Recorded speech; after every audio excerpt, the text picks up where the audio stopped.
One of the behavior holds that I had to work through as I recovered from burnout was productivity guilt. I was a workaholic. I'm a recovering stress addict because my cortisol loves to be high and mighty at any point in time in my body. So I actually crave stress.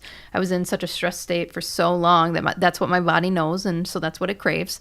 And so productivity guilt was so high and holding me back from taking crucial steps in my burnout recovery.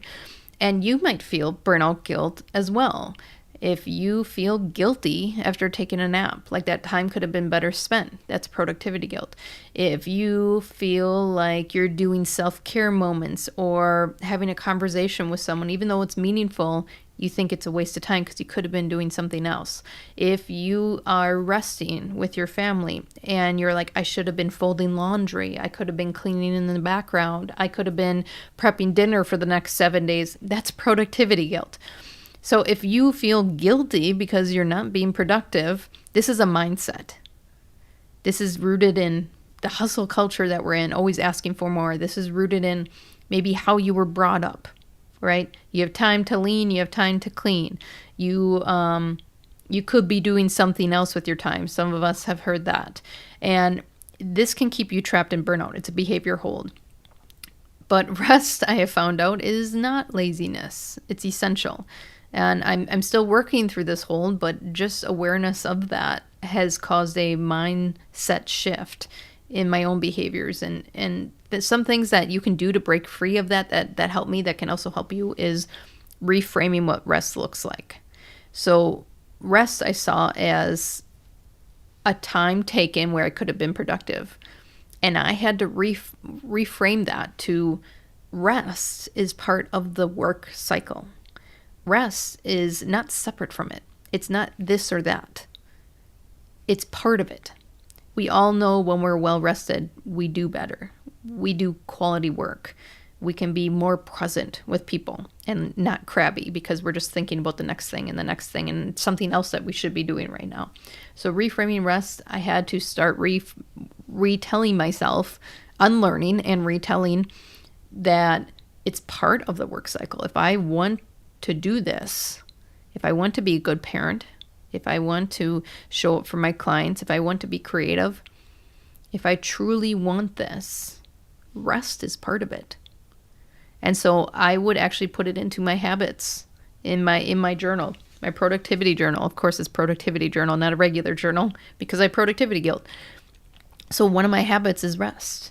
And I know that that is part of my priorities for the week. I know that that's part of maybe even my 3 focus items for the day. Rest. So reframing rest was part of work. That was the first, mindset shift that I had. The second thing I had was setting clear boundaries. So I had to schedule in time to recharge. I had to start time blocking out times a day that I wouldn't take client calls. I had to start blocking out that if I had kid activities that I wouldn't work up to the point of leaving, right? Because you got to be all the way productive until the time that you leave. I started giving myself a block of time to rest before I continue on the marathon, because that's what it ended up being in the evenings at all these kid activities. And that was a game changer too, because when I blocked off the time in my calendar, when I blocked off the time knowing that this is going to happen today, it was a non-negotiable. Right? I couldn't have clients schedule over it on my calendar. I couldn't have people steal my time.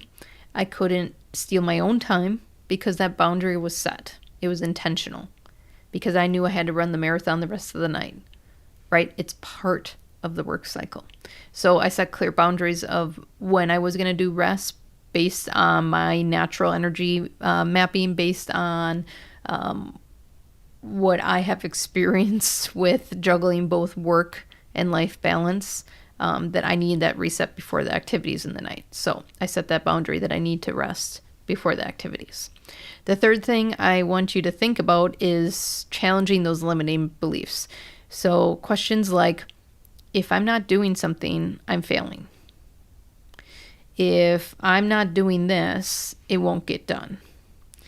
If I don't do it, no one else will do it. These were all limiting beliefs because I have 5 people in my household and my kids are young, but they're capable. They are functional.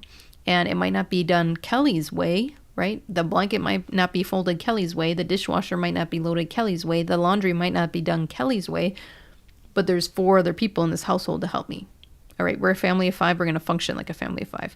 So I had to start challenging these limiting beliefs that I set up myself. That if I'm not doing something, I'm failing. If I'm not doing it, it's not being done right.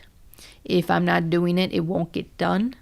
These were all limiting beliefs just in my head, right? If you're having good, healthy conflict conversations, if you're setting the boundaries, if you're reframing rest, if you're doing the work, you got to also be addressing these limiting beliefs because they're keeping you from really stepping into this self-growth, from really stepping into this energy that you could have, because there's people all around you that want to help.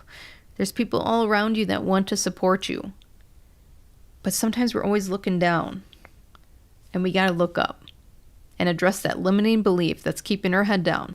And when you start to have this mindset shift, that you call it out, that it's productivity guilt, then you know it's a Kelly problem, that Kelly is causing her own stress. So reducing this behavior hold of productivity guilt can be done by reframing rest. It's part of the work cycle. By setting clear boundaries and being very intentional about scheduling in that rest. And then by challenging these limiting beliefs that we keep telling ourselves, that story, that monster that's growing in our head, that's actually holding us back. And by reframing productivity guilt, you're processing that emotion. You're breaking free from this behavior hold that's keeping you back from the next step.